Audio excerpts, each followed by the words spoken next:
Hello, my name is Nini Ton.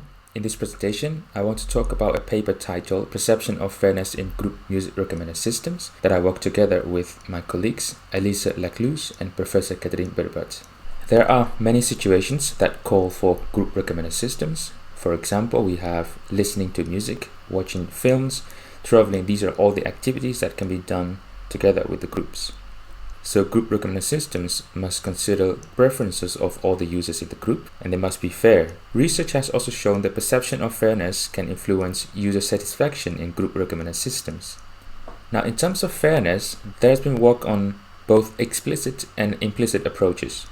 In the explicit approach, we have voting and commanding.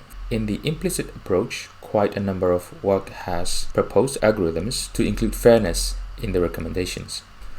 On the other hand, research has also shown that personality plays an important role on how users behave and perceive recommendations in a group. So it is possible that personality could also influence perceived fairness in group recommender systems, but this has not been researched before. We used the Big Five inventory, which has been used quite often to model user preferences in recommender systems. So the research question in this paper is, how do different personalities and ranking algorithms affect user perception of fairness in group music recommender systems? We've designed this group music recommender system using the Spotify APIs. On the left hand side of the interface, user can search for songs, and they can also add the songs to the group playlist. All the group members can immediately see those songs on the right hand side of the interface. In this list, users can also like each other's song.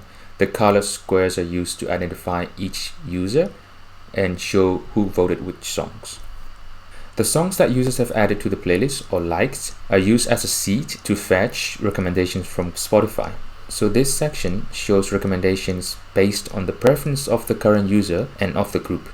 Users can also iteratively add songs from here to the group playlist.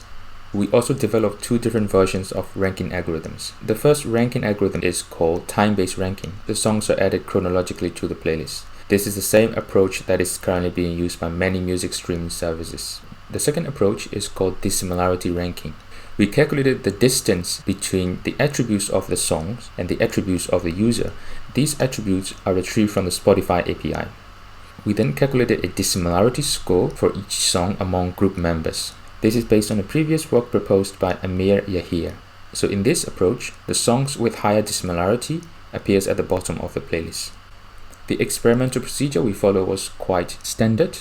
The post-task questionnaires has 14 questions. The interfaces are of course counterbalanced. At the end of the study, we also administered the SEWS questionnaire. To save space, this particular part was not reported in the paper.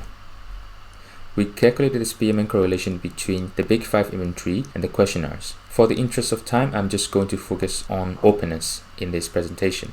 So we found that openness has a strong negative correlation with fairness.